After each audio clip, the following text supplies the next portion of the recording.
Happy Homebrew Wednesday, folks. Ryan Patrick Murphy here, drinking a little canned beer. Canned beer.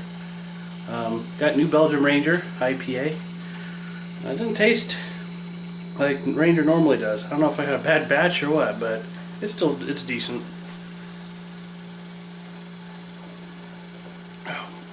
It's good to cool you down on a hot day like today. But actually, it's not really that hot outside. It's hot in here, though. I'm finally brewing.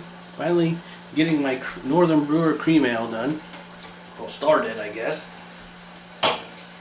Now, this is the third time I've made this, and I don't ever change how I make it. I may put it in a different fermenting vessel, but pretty simple. It's 0.75 pounds of honey malt, quarter pound of Belgian biscuit, 6 pounds of Pilsen malt syrup, and 1 ounce of cluster at 60. So I'm gonna hopefully knock this out pretty quick. You know, well, you know, it'll take as long as anything else, but there's not a lot of work to go that goes into this one. Hell, I got the recipe pretty much memorized. I did buy some things from the brew shop. Let's see, first thing I got some of this Fermax yeast nutrient. I've used yeast nutrient before. I don't know if it really makes a difference or not, but I thought maybe I'd get some again and give it another shot. It was only about $3, so I figured I didn't have much to lose.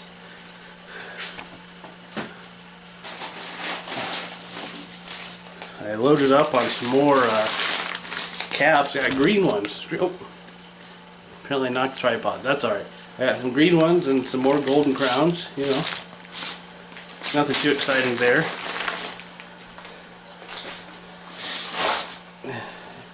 And I even scored some freebies. Let me get the freebies.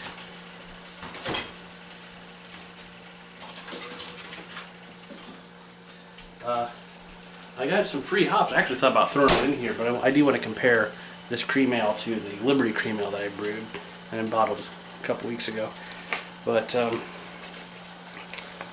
guess I got some Cascade and Glacier hops. So I got to find a beer to make with these. These are actually locally grown. I can't remember what the whole story is on them,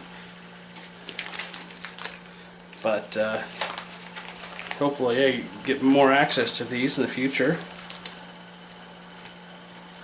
So that's that. I don't know what the alpha acid is, so that's tough. So if I use them, I'm just going to assume that they're in the range or all dry hop or something. I don't know. But I need to come up with a beer. So if you guys have any recipes with Cascade and Glacier, let me know. I'll try it out. Keep in mind, it needs to be extract or partial mash. So.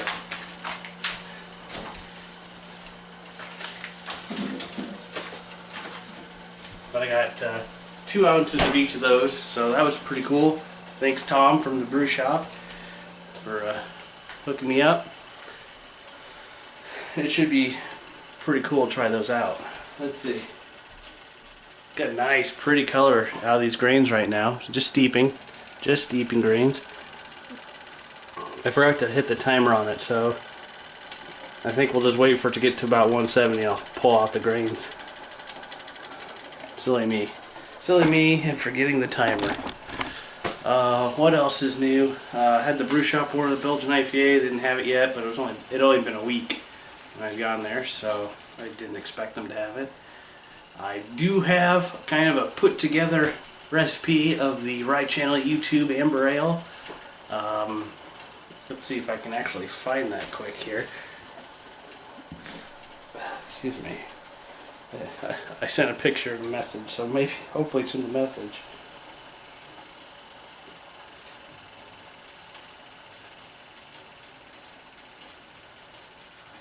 Oh, maybe not.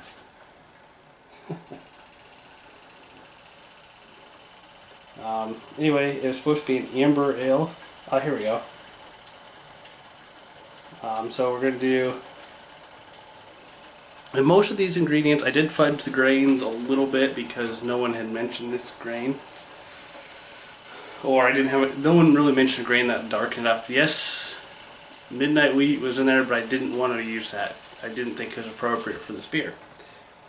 but we have a ½ ounce of Amarillo hops at 10 minutes, ½ ounce at 60 minutes, an ounce of Saaz at 5 minutes, and an ounce of Tettnang at 20 minutes. So hopefully a lot of good hop flavors in there without it being too overly hoppy.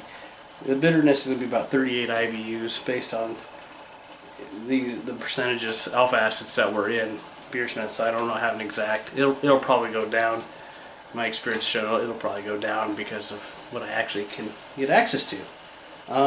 Let's see, we have a pound of amber dry extract, 3.3 pounds of amber liquid extract, quarter pound of Cara Munich 3. Someone did mention Cara Munich or using Munich in general in here, so we're going to be using Cara Munich. Munich's a little hard to darken, guys. Jeez.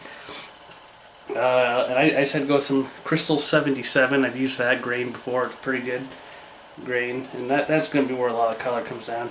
And then we'll throw 3 pounds of Maris Otter in there. So the Maris Otter and the Cara Munich, we're getting those grains, and the 2-row that somebody had suggested it will be in the extract. Okay, so I know that's kind of cheating, but that's how I brew. So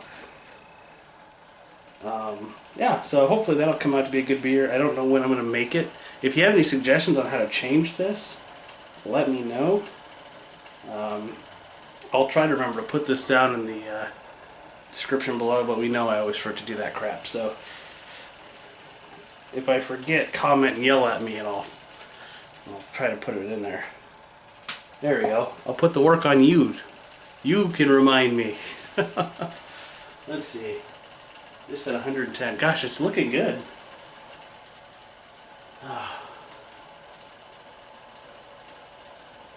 Smells good too. I think I need to turn the heat up a little bit. We'll be here all day. I didn't realize I was going to have it up on high. Alright, well, that's all I got for you this week, folks. Thanks for watching. We'll see you next week. Cheers. 17.